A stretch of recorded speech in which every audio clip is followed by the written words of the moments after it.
Games are art. I came up with that all on my own.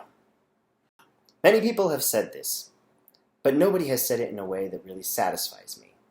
So here I am, posting a video of me satisfying myself. Just as color is to the painting, as tone is to music, as motion is to dance, choice is to games. Choices, I assert, are the artistic medium of the game. A game is this undulating web of options that the players navigate. The position of each piece on the chessboard represents an option. Each new placement of a piece represents the addition and removal of options for both players, with the ultimate goal of whittling down your opponent's options until there is no choice. And thus, the ultimate goal of every chess player is to experience choices at the expense of another's.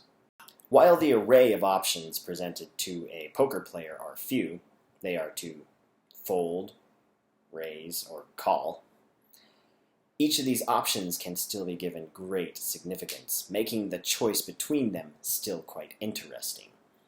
The player must calculate based on cards he has seen in the past, based on the cards he has in his hand, based on the size of the bid, as well as other metagame aspects, things that he knows about the other players. Calculating his decision based on all of these things makes the choice interesting and therefore a game. In the fighting game of Soul Calibur, players choose between attacking with a horizontal or a vertical cut, or a kick, or a throw. They choose to react to each of these actions with either a block or a sidestep, a dodge, or an interrupting attack of some kind.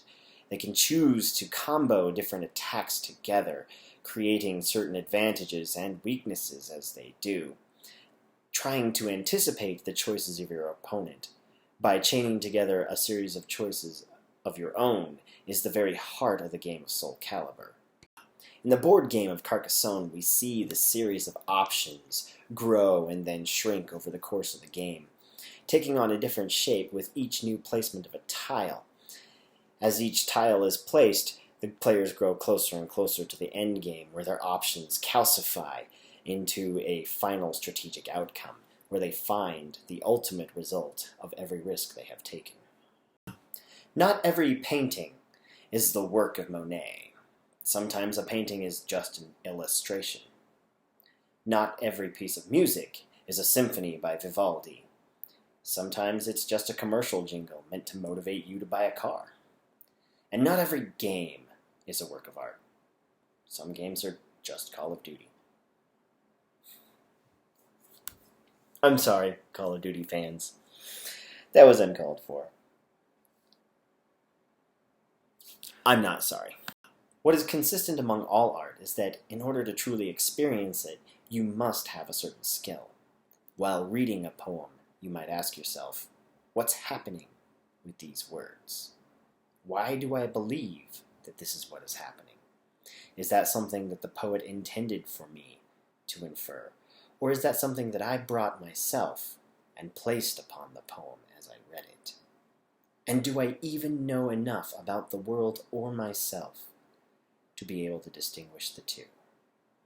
These are the sorts of questions that may arise while consuming art, and thus we see that the true artist, his medium is not the paint upon the canvas, is not the word upon the page, it is not the shape of the clay, but the true medium of every artist is the human soul.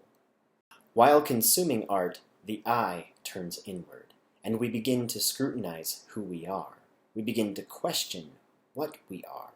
We begin to analyze our very being. But what more are we than our choices? What more can we truly be but our decisions? They are indeed a very integral component of our makeup. They are a part of our souls, and this is why I assert that games are one of the purest forms of art.